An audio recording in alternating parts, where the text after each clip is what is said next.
morning and welcome back to Pitt to the Point. I'm Jordan Sapp. And I'm Charlotte Reeve. Join us for another exciting edition of Pitt to the Point, our Emmy Award-nominated weekly news and magazine show broadcasting live from the state-of-the-art Pitt studios. Get ready for a comprehensive dive into everything from the University of Pittsburgh to the heartbeat of the city and beyond, covering national and international events, noteworthy individuals, and compelling stories. We're thrilled to bring back your favorite segments and introduce fresh features, including live reports that shine a spotlight on thriving activities happening across our diverse University of Pittsburgh regional campuses. Keep an eye out for our newest segment, Crossing Over at Pitt, showcasing the groundbreaking collaborations between different departments and schools, setting new standards for innovative teaching across the nation. Stay tuned as we connect live with our affiliate high schools, offering a glimpse into their vibrant communities and initiatives. And of course, we'll continue to keep you informed about the latest developments in politics, sports, medicine, and entertainment, from Pitt to the Point. We begin our show this morning with recent changes to the Pittsburgh Bureau of Police. As of Monday, February 26th, Pittsburgh officers will now work 4 days per week for 10 hours per day, instead of the traditional 5 days per week for 8 hours per day. Other changes include a reduction in overnight staff for the city. Desk officers will be replaced with an online and telephone reporting unit that will respond to the majority of calls. Calls that are not ongoing emergencies like theft or harassment will also be directed to these online and telephone reporting units rather than an officer. These department changes will not affect the University of Pittsburgh Police staffing or hours. We reached out to the University of Pittsburgh Police, and they provided us with this statement. The University of Pittsburgh Police Department has a strong and mutually beneficial working relationship with the City of Pittsburgh Police. We will continue to collaborate and partner with City Police in the same manner as before these changes were implemented. There will be 2 Republican caucuses held this weekend in Idaho and Missouri. These meetings will determine the amount of delegates awarded to each Republican candidate. This, in turn, will determine who wins the presidential nomination. These will be the last 2 of the last caucuses held ahead of the so-called Super Tuesday. On next Tuesday, March 5th, 16 candidates will vote in their primary elections, both Democratic and Republican.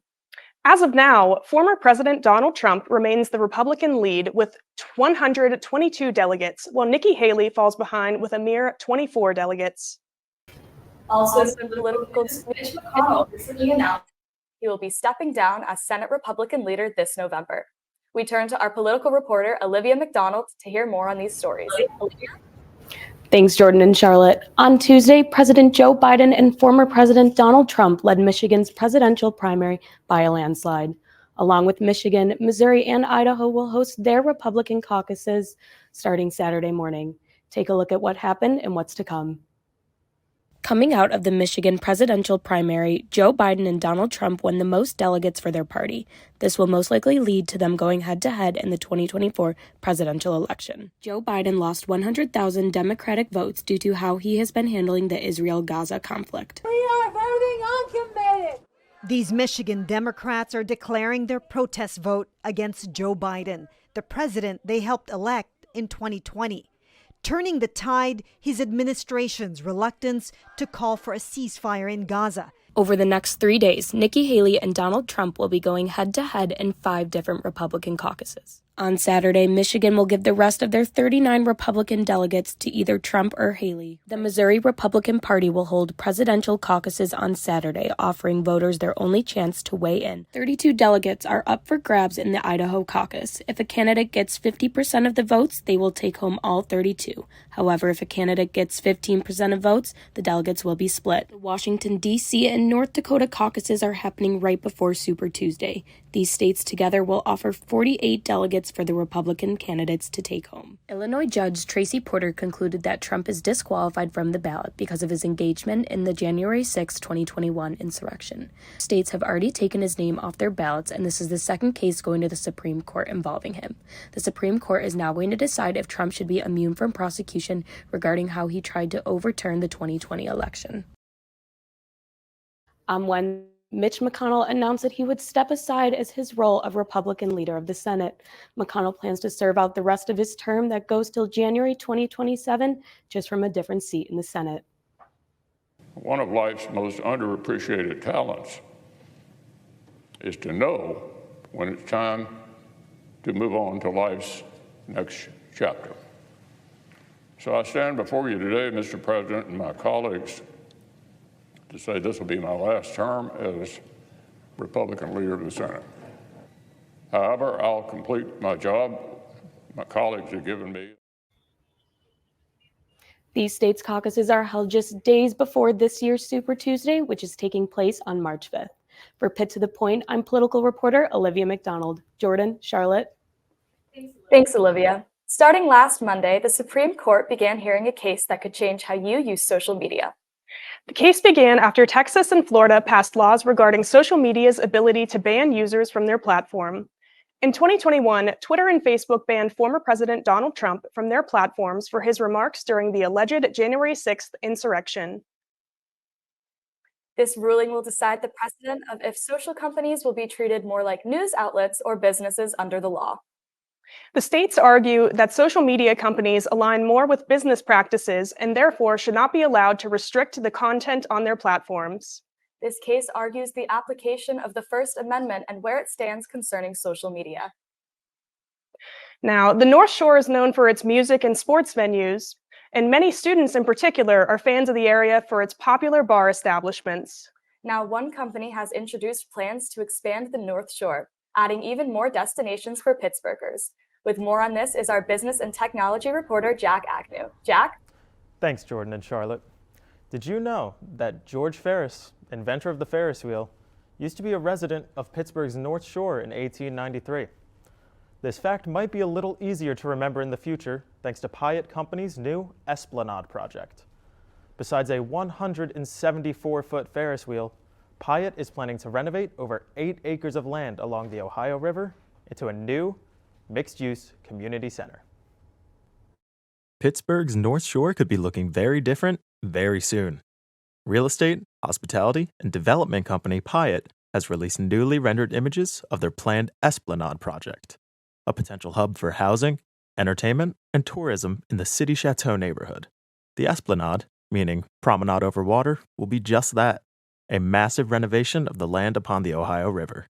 The plans include apartments, condominiums, a hotel, retail space, restaurants, an aquarium, even a 174-foot tall Ferris wheel. As someone who has recently gotten a car on campus and who maybe abuses the bus system and the free bus passes that the university gives us, I think I would absolutely take advantage of having this sort of space close by. I have gone to different communities, different neighborhoods within Pittsburgh, and it's so much fun. It's so much fun. I love doing that on weekends with my friends. So having this new place to go, I think I would benefit from it. I think a lot of my friends would benefit from that. Pitt's website proudly claims that this entire project will be run on sustainable energy and green infrastructure, and will additionally respect the environment of the river it calls home. As of now, the Esplanade plans have been approved by the Urban Redevelopment Association of Pittsburgh since 2021, and Pitt hopes to continue with a master development plan approval this year. I think there will definitely be benefits of this addition to the Pittsburgh community. I would absolutely be interested in going to this area, exploring. I like museums, I like arts and culture type things. If all goes well, construction could begin as soon as the end of 2024 and be completed by 2028, providing a new tourist destination within the decade. For more information on the Esplanade's development, you can visit Pitt's website at piatt.com. For Pitt to the Point, I'm business and technology reporter Jack Agnew. Jordan, Charlotte? Thanks, Jack. The Pitt News continues to deliver reliable and timely news to our campus and the Pittsburgh community. This week, we take a look at the Pittsburgh Reproductive Justice Convention, the Student Government Board election results, and the recent Brazilian Festival at Pitt. Let's check out this week's headlines.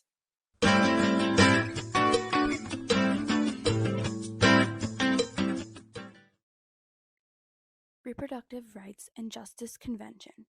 A reproductive justice convention was organized and hosted by Pitt's Gender, Sexuality, and Women's Studies program. The Pitt Brazilian Student Association, or BrazilNuts, hosted their 18th annual Brazilian Festival in the William Pitt Union. The festival's theme was from the Allegheny to the Amazon and beyond, which featured a dinner from a local Brazilian chef, samba group dancing by the Lua Dance Club, and live music. Pitt's SGB election results. Current President Ryan Young will hand down his role as SGB President to current Vice President Sarah Mayer. Sonny Overton, Maddie McCann Colvard, and Ashley White also won board member positions.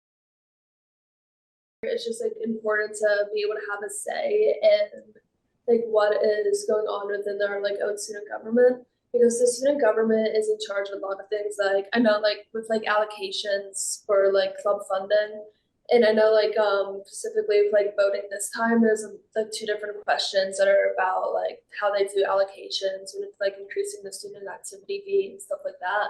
And so I think that especially when you're involved with the activities in Pitt, it's just important to be able to have a say in what is going on in general. These members will take office fall of 2024.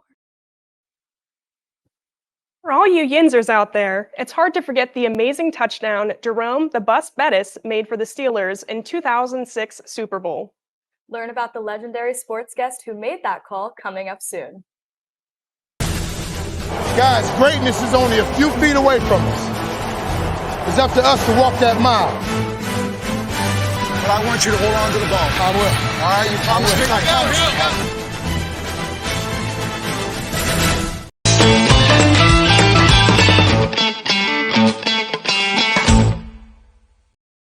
We are the University of Pittsburgh, forged in a blue-collar city with gold standards, where innovators, researchers, thinkers, and healers are always reaching for new heights. There is no limit to what we can accomplish when we put our minds, our hands, our soul, and spirit toward it. Here, progress is always in progress. Hail to Pitt, proud partner of the ACC. They come here, forged in the spirit of change, pushing to answer the questions, and then questioning the answers, embracing each challenge as fuel for reinventing the world. Because here, leadership, courage, creativity, innovation, and progress are always in progress. The University of Pittsburgh, forge ahead. Welcome to the University of Pittsburgh. We're here in the Cathedral of Learning. Imagine being here in the Commons Room or Nationality Room.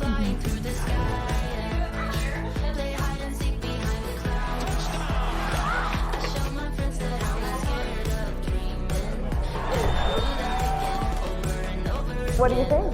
So what do you think? Hail to Pitt. Hail to Pitt. Proud member of the ACC.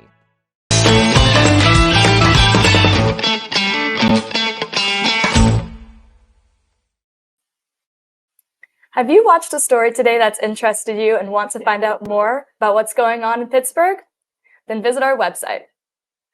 That's right. If you want to find out more about anything you've seen on the show today, go to the World Wide Web to pittothepoint.com. You can watch clips from today's show and also read more in-depth articles about the stories that interest you.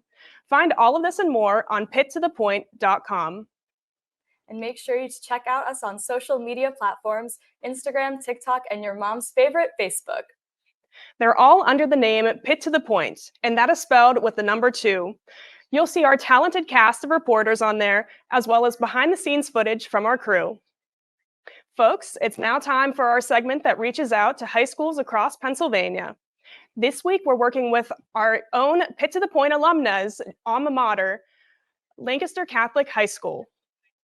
That's right, and they've been one of our original partners since this segment began. What have you got for us, Anna and Autumn? And I'm Autumn Lipson. We are students from Lancaster Catholic High School in Lancaster, Pennsylvania. Here at Catholic, we like to have many options when it comes to clubs for our students to be more involved in. Here is a story about our very own chess club named Chestnuts. Let's dive into the strategic world of Chestnuts, our chess club here at Lancaster Catholic. Whether you're a beginner or an experienced player, Chestnuts provides a welcoming environment.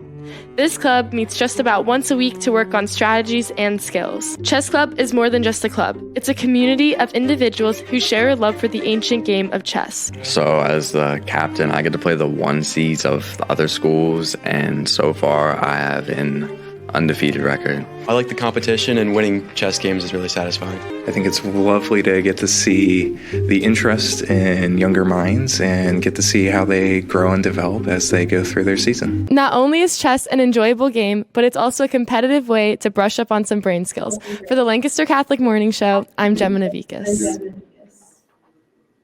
Chess engages the mind by stimulating logical thinking, fostering pattern recognition, requiring both visual and analytic decision-making, and putting memory to the test. It's a game suitable for all ages, offering lifelong brain exercise that contributes to cognitive health. Back to you guys. Well, that was a great story, guys. So what's your own favorite board game? My favorite board game is Clue because I love the mystery aspect and finding out who did the crime. My favorite game is Scrabble. My family likes to get really competitive, and it also made us read the dictionary when we were little. That's awesome, guys. Why did you guys choose to highlight chestnuts?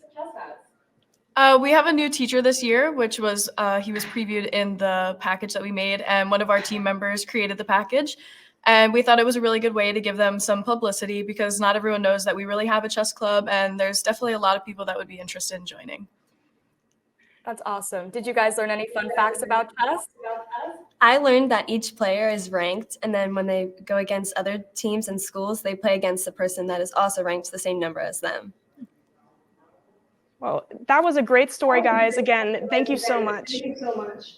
This past Tuesday, February 27th, was the University of Pittsburgh's annual Day of Giving. This is a 24-hour fundraising event in which donors can choose specific departments, clubs, or organizations within the university to give to. Events included a banner signing, karaoke, and even a scavenger hunt. There were also Power Hour challenges where donations were matched. This year, Pitt's Day of Giving raised almost $2.5 million from over 11,000 donors. And to our Pitt Greensburg campus, they also did some fundraising of their own this week. They hosted their annual charity basketball game yesterday. This year, the proceeds from the game will benefit the No Kill Animal Adoption Center and Farm Sanctuary, Heal Animal Rescue. With more information is our regional campus reporter, Zach Hankins. Zach? This past Thursday, Pitt Greensburg's Student Government Association hosted its annual charity basketball game between the students and the faculty in order to raise money for the local animal rescue organization, Heal. The money comes from donations as well as through selling raffle tickets throughout the day. And the event has become a staple of not only the Pitt Greensburg Student Government Association, but of the greater Greensburg community. Yeah, so this has been going on, I want to say it's our 15th, 16th annual charity game. So essentially it is students versus faculty and staff in some kind of sport.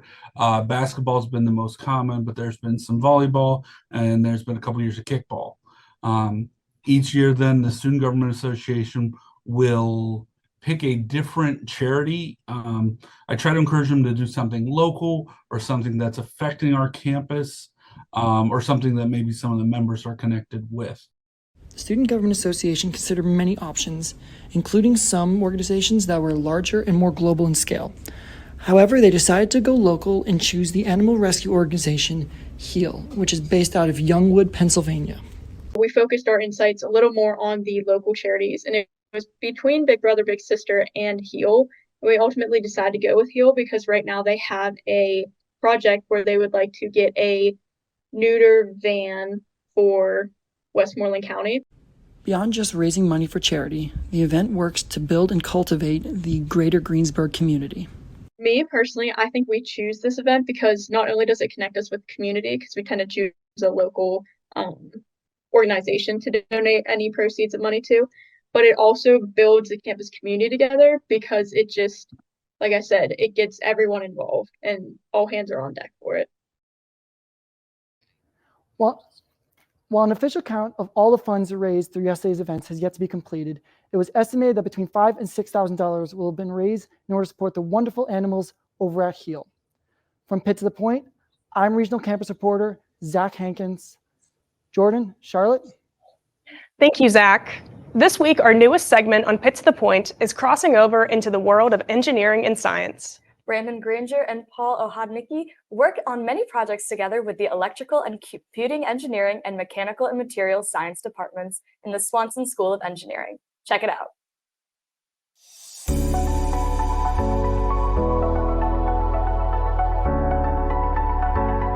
I'm Paul Ohodnicki, and I'm a faculty member in the Swanson School of Engineering in the Mechanical Engineering and Materials Science Department. I'm Professor Brandon Granger. I'm an associate professor in the Swanson School of Engineering, a part of the Department of Electrical and Computer Engineering.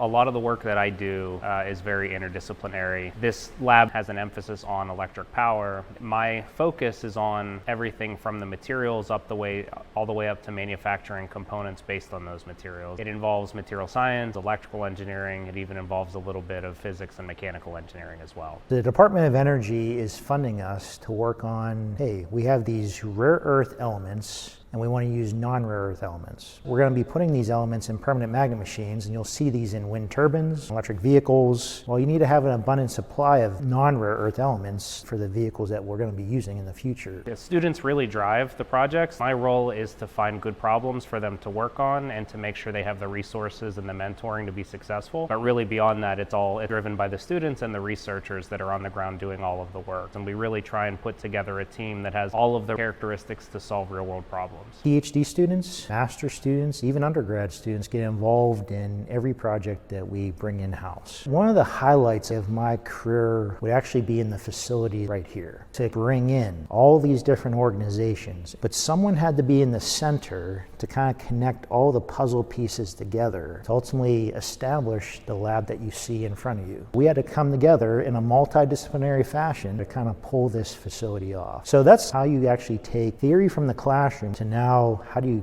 get it actually produced in real life? In medical news, the House of Representatives is implementing mental health screenings for Pennsylvania public schools. We go to our medical reporter, Aditya Bhandari, for the latest news on this story. Aditya? Thank you, Jordan and Charlotte. So last month, our House of State Representative Michael Schlossberg drafted a bill that would cater $10 million for mental health screenings across all middle and high schoolers for participating school districts. I had the opportunity to meet with the vice principal of the Woodland Hills Senior School District and hear what they had to say about both mental health, the bill, and what mental health initiatives they're already taking, and what she had to say. My name is Michelle Collins, and I am one of the principals at Woodland Hills High School in the Woodland Hills School District.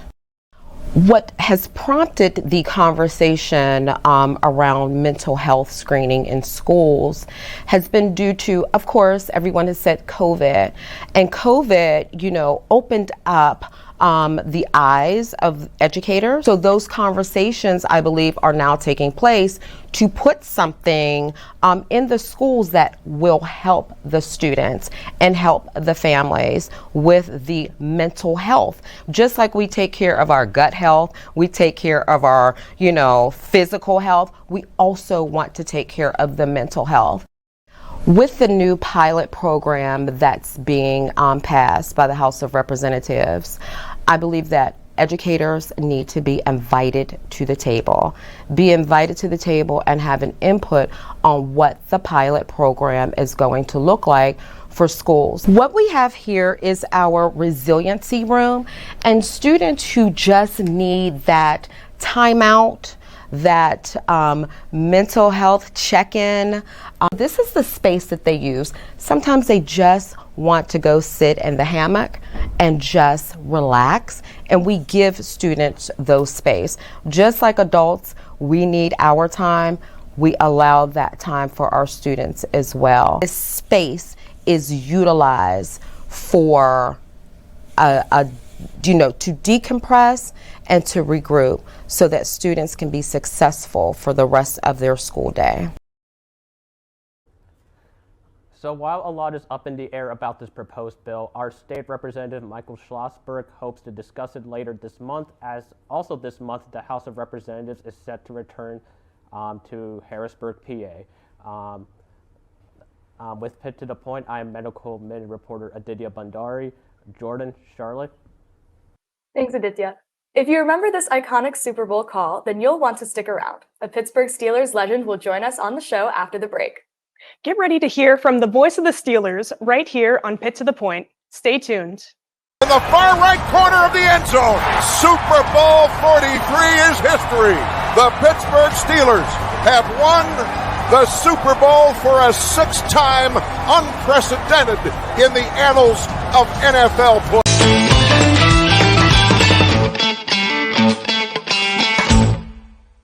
Time for your next adventure. I have no idea what I'm going to do tomorrow. How exciting.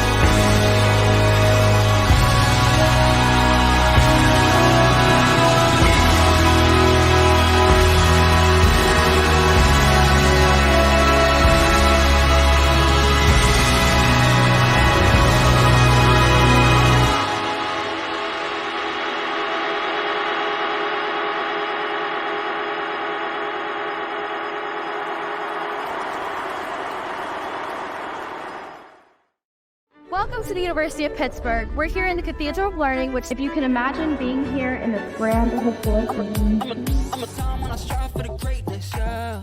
You can't stop me now. I just wanna we running up, we can't lose you. I walk a mile in my shoes, yeah. There's nothing that I can't do, yeah. What do you think?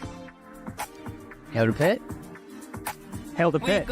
Here, progress is always in progress. Proud member of the ACC.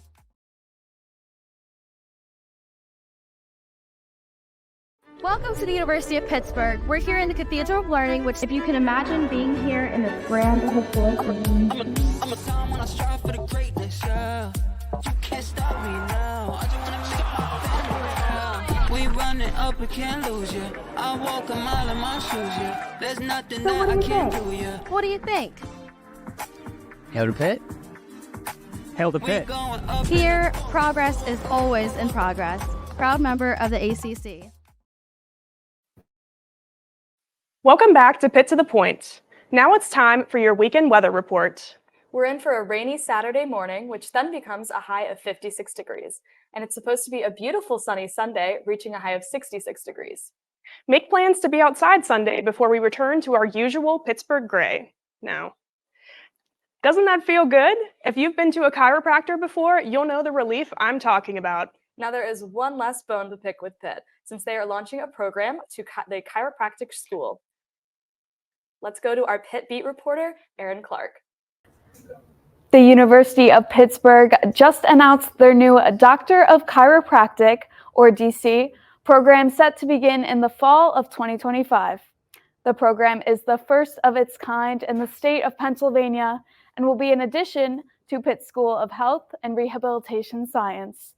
I had the opportunity to sit down with the director of the program, Dr. Michael Schneider, who shared with me more insight on the lead up to and goals of the DC program.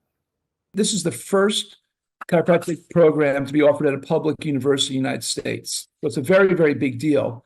And so right away, one of the goals was to integrate chiropractic so that's not an alternative medicine field, that's a more mainstream healthcare. So that's being accomplished right away by having it at Pitt. The other goal of this program is to provide a very focused program on spine care. And why is that? You know, it sounds trivial, but it's not. I call it the three number ones. Three number ones about back pain.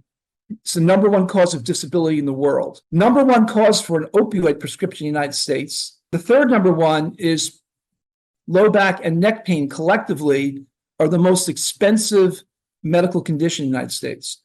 So it'd be 8 semesters, approximately 3 years. First year is mostly basic sciences, anatomy, physiology, right, the basics. Second year gets more into clinical reasoning and diagnosis.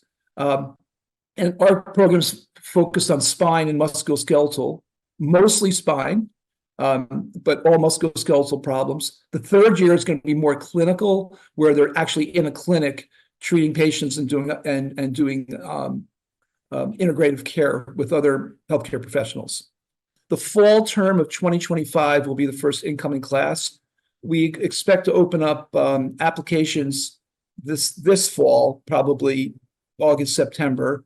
People can start applying, and they'll be notified early 2025 of being accepted. Well, applications will open for the area of study this upcoming fall, with the first cohort, which is expected to be about 40 students, beginning a year later. We hope to see many Pitt students join in learning to bring chiropractics more into mainstream healthcare. For Pitt to the Point, I'm Pitt Beat reporter Erin Clark. Jordan and Charlotte. Thank you so much, Erin. With over 600 clubs and organizations on campus, there really is something here for everyone. This week, we take a look at Studio 412. Studio 412 is Pitt's first lifestyle blog and magazine club. They write about topics such as fashion, music, and art. This week, our team met with the president and a few members of the club to get the inside scoop.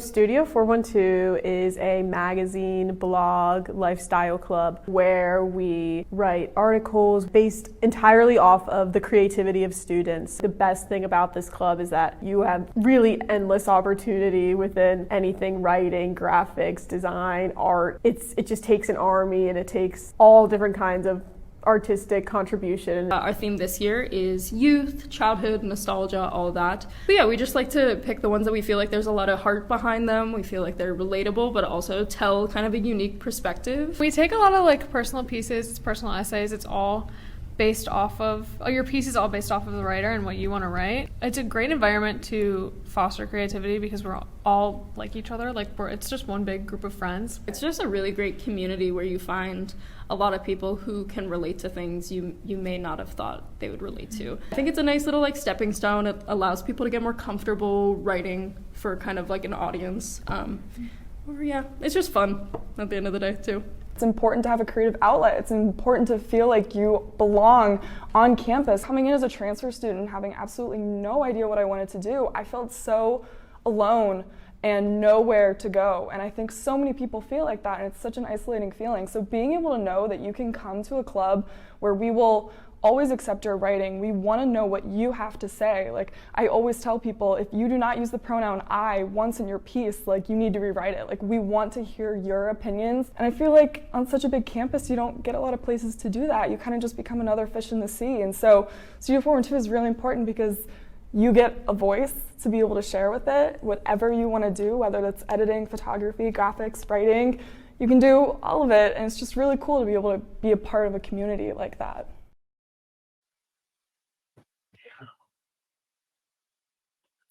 Pittsburgh sports fans know it's game time when Bill Hillgrove is on the mic.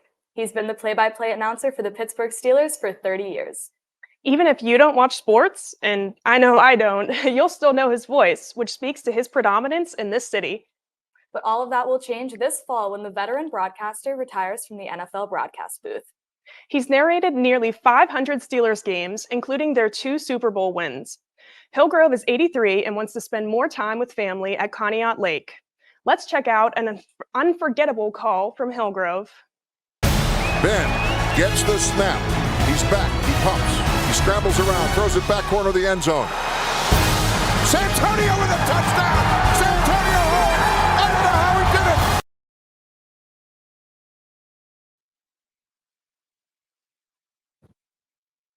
He'll remain on the prowl for the Pitt Panthers, though, and you can still catch him and tune into Pitt football and men's basketball. And now, here is the legendary Bill Hillgrove with our city sports reporter, Sean McKillen.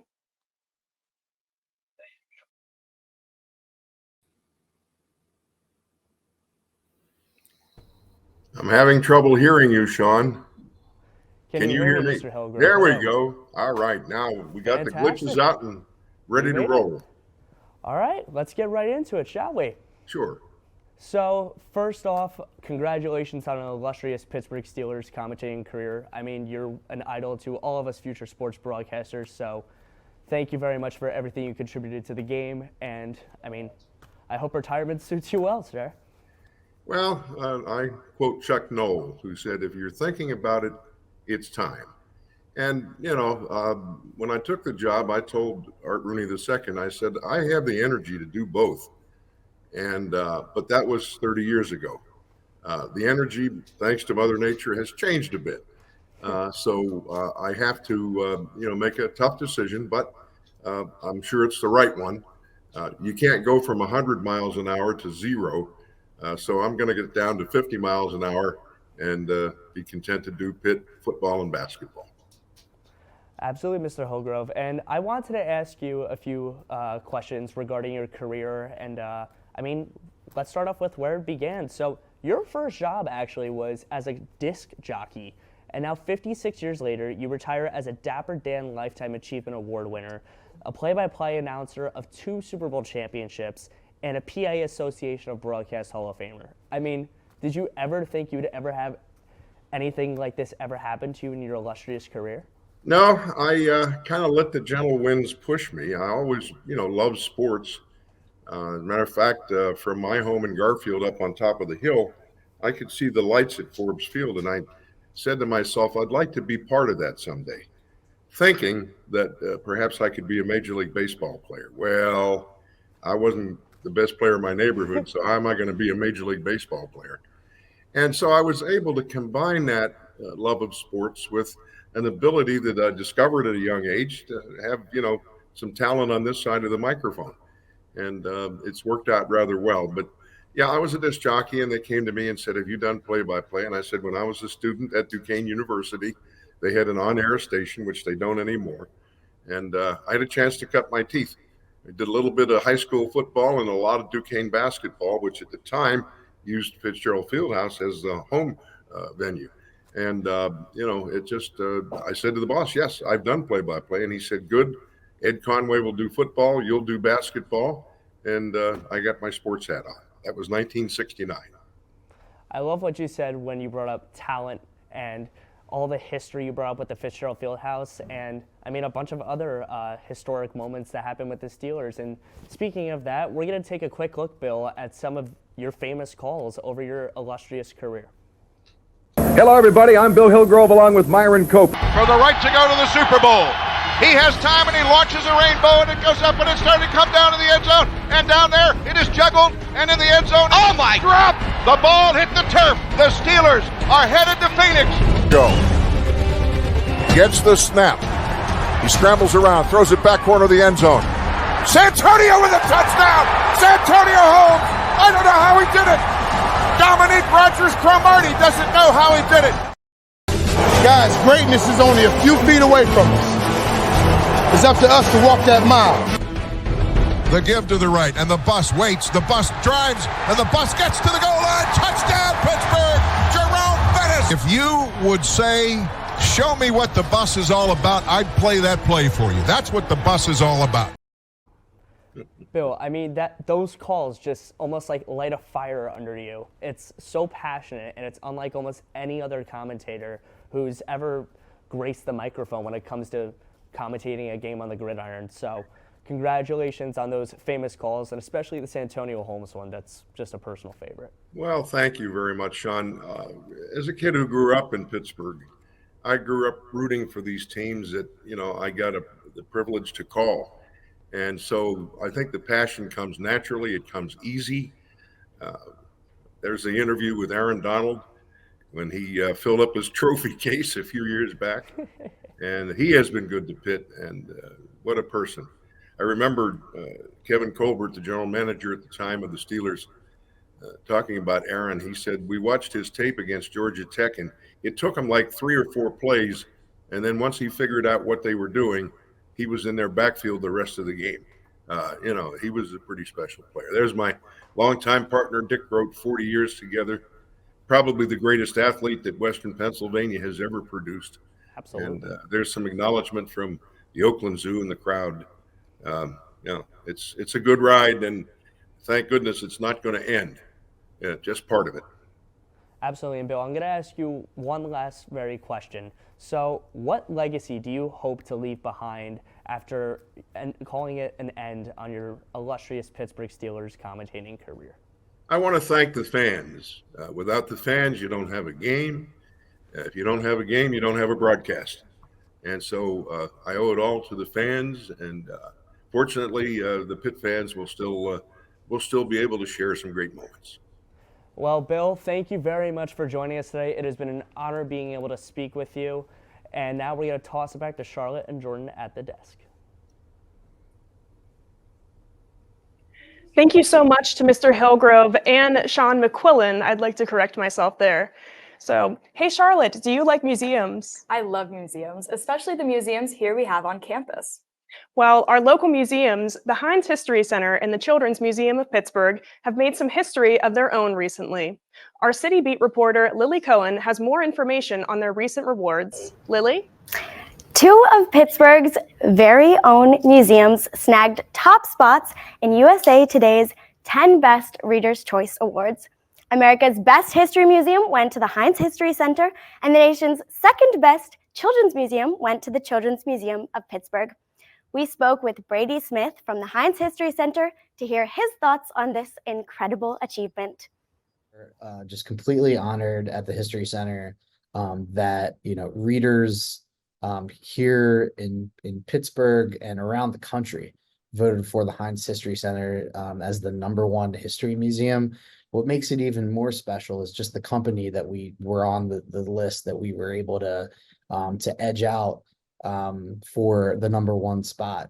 We're talking about 3 other Smithsonian museums that were on the list, national historic landmarks like Pearl Harbor and the National Civil Rights Museum and Ellis Island in New York. Really real World Heritage sites that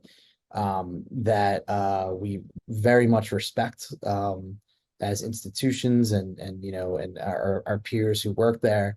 And so we're honored that we were picked #1, and it's something that we're going to be touting for the rest of the year and beyond.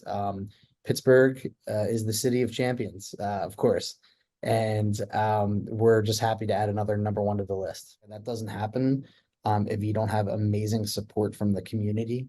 And it's not just communities here in Western Pennsylvania; it's communities that we serve across the region, across the country. And so, that this honor is a direct reflection of that. It's also a direct reflection of our amazing staff that we have here. It's that total experience that I think people, when they come here, it's a memorable time for them, whether they spend a couple hours or the entire day at the History Center. They come away with a enriched and inspiring experience learning about Pittsburgh's amazing history here. We're the People Museum too. So when people come here, they learn more about our history, but they sort of see themselves, I think, in our exhibits. The Heinz History Center competed against 21 other excellent educational institutions, beating out every single one of them. The museum focuses on the history of Western Pennsylvania, operating as the Smithsonian flagship in this area of the country. Soon, you'll be able to see a brand new exhibit opening on March 23rd called A Woman's Place, featuring the history of women from Western Pennsylvania and their mark on the world. You can visit the museum from 10 a.m. to 5 p.m. every Monday through Sunday. You won't want to miss visiting America's best history museum. For Pitt to the Point, I'm City Beat reporter Lily Cohen. Charlotte, Jordan. Thanks, Lily. From prowling as a Pitt Panther to reigning as the principal of Upper St. Clair High School, Dr. Wagner's journey through education is nothing short of remarkable. Tune in to discover how this former and current Panther is shaping the future of education right here in Pittsburgh.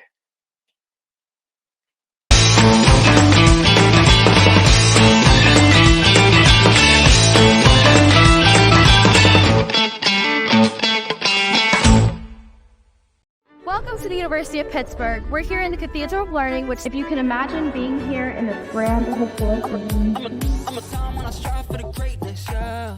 You can't stop me now. I just wanna we running up, we can't lose you. I walk a mile in my shoes, yeah. There's nothing that I can't do, yeah. What do you think? Hail to Pitt. Hail to Pitt. Here, progress is always in progress. Proud member of the ACC.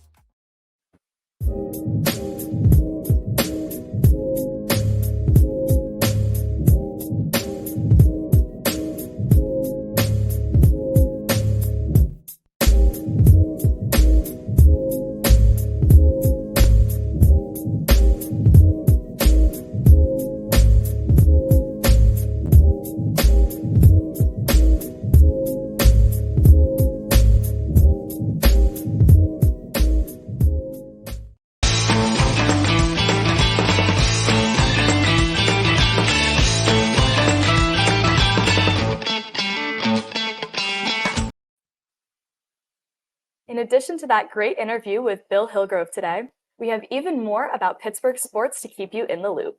With more information about the Steelers' latest news, once again, here is City Sports reporter Sean McQuillan. Sean? Alum Damar Hamlin recently spoke to the media about wanting to play for the Pittsburgh Steelers sometime throughout his NFL career. His rookie contract is due to end at the end of the 2024 NFL season, and when speaking to the media, Hamlin described playing for the Steelers someday as a dream come true.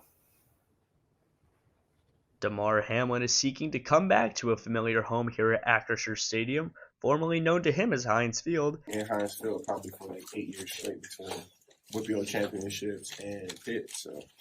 As he has hopes to reunite with his former college quarterback and teammate, Kenny Pickett. Damar spoke to the media this past week, saying that playing in Pittsburgh would be a dream come true. Come back home. I think ending my career and finishing as a Pittsburgh Steelers would be a dream more so than It's March 1st, and you know what that means? March Madness is just around the corner. And by what I mean when I say just around the corner, right down the block in Pittsburgh, PPG Paints Arena, March 21st and March 23rd will host the first and second rounds of the NCAA tournament, where Duquesne University will be the hosting school for this year's tournament, which does mean that the Pittsburgh Panthers, if they do end up making the tournament, will be able to actually play at PPG Paints Arena and somehow have somewhat of a home game. But with their unfortunate loss recently on the road to Clemson, chances are looking slim.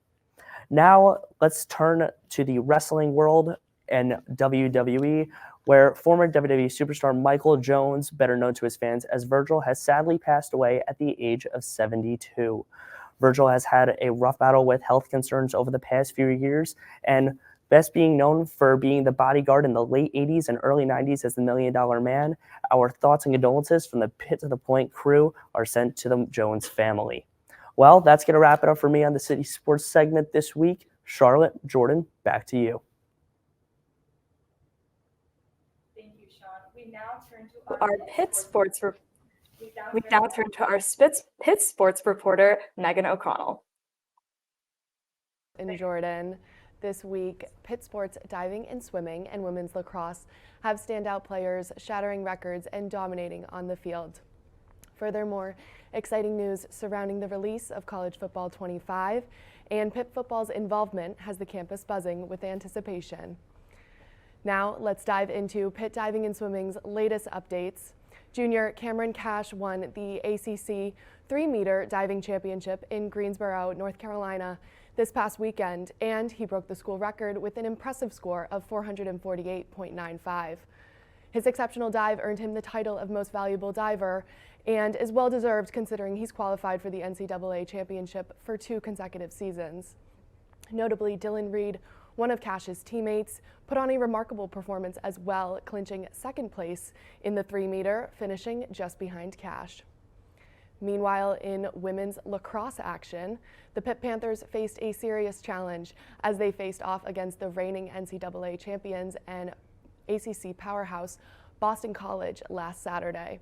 Despite their best efforts, Pitt lost 3-19, but they showed resilience as they bounced back from defeat securing a memorable 17-6 victory over Detroit Mercy this past Monday. In other news, excitement is building among college football fans as the College Football 25 video game is set to make its long-awaited return this upcoming July. After an 8-year hiatus since the last edition of the game was released in 2013, Pitt Athletics announced that the Pitt Panthers will join the roster of playable teams in this highly anticipated game.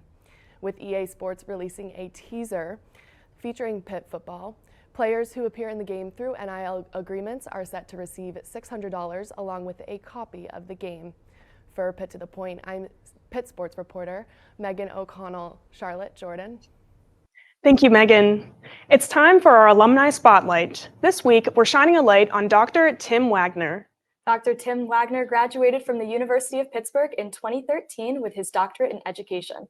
After graduation, Tim went on to teach for several years before becoming principal. Let's take a closer look at his post-grad accomplishments. Receiver of the 2023 Principal of the Year Award, Dr. Tim Wagner, a Pitt alum and now principal at Upper St. Clair High School, talks about his time at Pitt being very positive and how it prepared him for his future. It prepared me for my future in a lot of ways. Had great internship experiences, and those internship experiences paired me with wonderful mentors in the region. These mentors, taught me so much about what it actually means to be an aspiring principal. Ever since he was young, Dr. Wagner knew he wanted to be an educator, but didn't know the path he would end up on.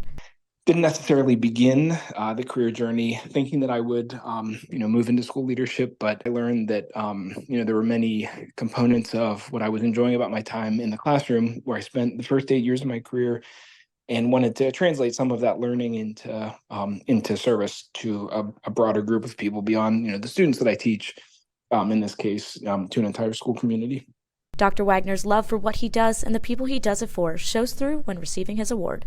As I go to school each day and, work on behalf of the children and their families in Upper St. Clair, that's just something that I feel, called to do and just love doing. So when an award like this comes around, it, certainly is humbling. It's a surprise, and, it's a great honor and privilege to, serve a school. And an award like this, I think, just speaks to the, the dedication of our students to their learning and all of the things that, make our school successful. So I'm very grateful to be a part of that.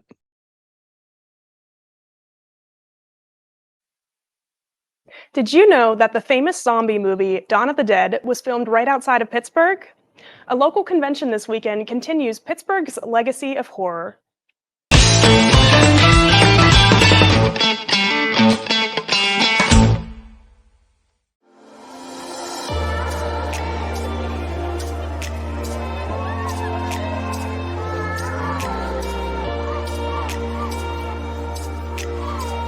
In a few moments, you are going to participate in our formal convocation ceremony, and it will be the official beginning of your Pitt journey. Academic traditions have a long history, and with this ceremony, you will become part of that history.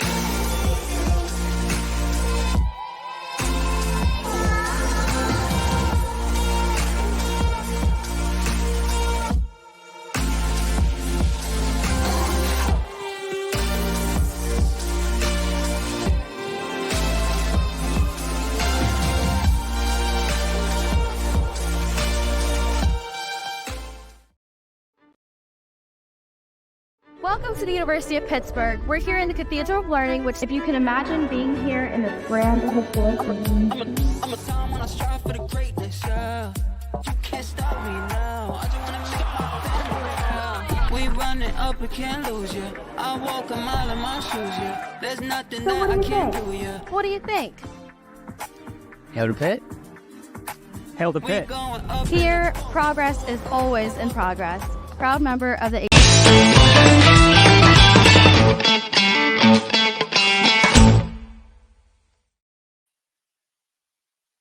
If you watched a story today that interests you and you want to find out more about what's going on in Pittsburgh, then visit our website.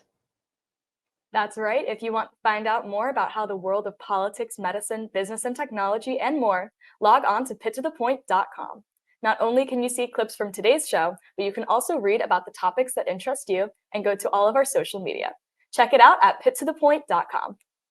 Make sure to check us out on social media platforms too. Instagram, Facebook, and even the platform of the youth, TikTok. They're all under the name Pitt to the Point. You'll see your favorite anchor duo there for the next 3 weeks, as well as behind-the-scenes footage from our crew. Get ready for a spine-chilling weekend at Pittsburgh's Horror Realm Con, being held just south of Pittsburgh near Mount Lebanon. This convention is a must for any horror fan in Pittsburgh this weekend. Providing us with the details, here's our entertainment reporter, Ariana Stez. Hello, thank you. So for all of you who are missing Halloween and just the horror vibes of October, this March, look no further than to the Horror Realm Convention. And with genre stars such as George Romero getting their start here in the city of Pittsburgh, it's no question that Yinzer should have a convention of their own. I got to sit down with Rich Delgado to learn all about Horror Realm and what they have in store this year. Since 2009, Horror Realm has been Pittsburgh's convention for fans of all things related to the horror genre. My two co-promoters, we had gone to some other events that our friends put on around the country. We realized that Pittsburgh didn't really have something similar. So, and part of it was like, hey, this is the zombie capital of the world. We need to have an event like this. So we just wanted something for the fans to have that other cities got to enjoy. It's definitely evolved over the years, and kind of the formula is make sure you have guests from different eras, get some 90s guests also and some recent guests, because it's nice for people who want to get, the completionists. They want to get every autograph they can on a poster, and then just choose films that, obviously popular, but also sometimes you like to throw some things there that maybe people didn't think about for a while, and they're like, oh, that's really cool, that person's coming. I'm excited for our guest list. We definitely expanded it a little bit. We got some people that I really wanted for a while. For instance, Tyler Main, Rob Zombie, Michael Myers. I've been hoping to have him for a few years. Barbara Crampton from Reanimator. Pretty much since we've started, I hope to have her as a guest. So it took 15 years, but she's going to be here. Vendors for our show, and I personally feel any show, they are part of the heart and soul of it. There will be original artists. There'll be people selling horror toys, movie posters, T-shirts, of course, films, DVDs, Blu-rays. Person selling crystals. There'll be jewelry with a horror theme to it. Anything you can really imagine that you would see at any vendor show, but put a little horror spin on it.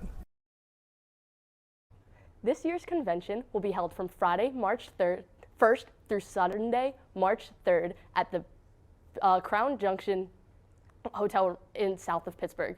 In addition to both the guests and vendors that they'll have, they will also be screening films from across 15 different countries, including 2 local Pittsburgh shorts. In other Pittsburgh entertainment news, the Oscars are right on the horizon, so it's time for the Pittsburgh Film Office's annual gala. Lights, Glamour Action is a red carpet event hosted by the Pittsburgh Film Office the Saturday before the Oscars. It highlights the entertainment industry in the South Pennsylvania region and fundraises for bringing more productions to the area. Tickets and more information are at pghfilm.org. Thank you. I'm entertainment reporter Ariana Stez. Jordan, Charlotte. Thank you, Ariana, and congratulations on your on-camera debut. Don't forget, Pitt to the Point airs every Friday morning at 8 a.m. on the University of Pittsburgh's website, as well as the Pitt to the Point website. You can also watch a rerun of the show on Saturday morning at 10:30 on CBSN, which is KDKA TV's streaming platform. Make sure you tune in. Well, Jordan, it looks like we have officially reached the end of our first show. I'm feeling pretty relieved. How do you feel? I'm feeling pretty good right now. Hosting makes all of this worth getting up at 4 a.m. I'm running on adrenaline and caffeine right now. What about you? I don't drink coffee. Who needs coffee when you have Pitt to the Point? So true, Charlotte. Anyway, do you have any plans for the nice weather on Sunday? I don't, but we're out of time now. So thank you so much for watching, and have a great weekend. Thank you.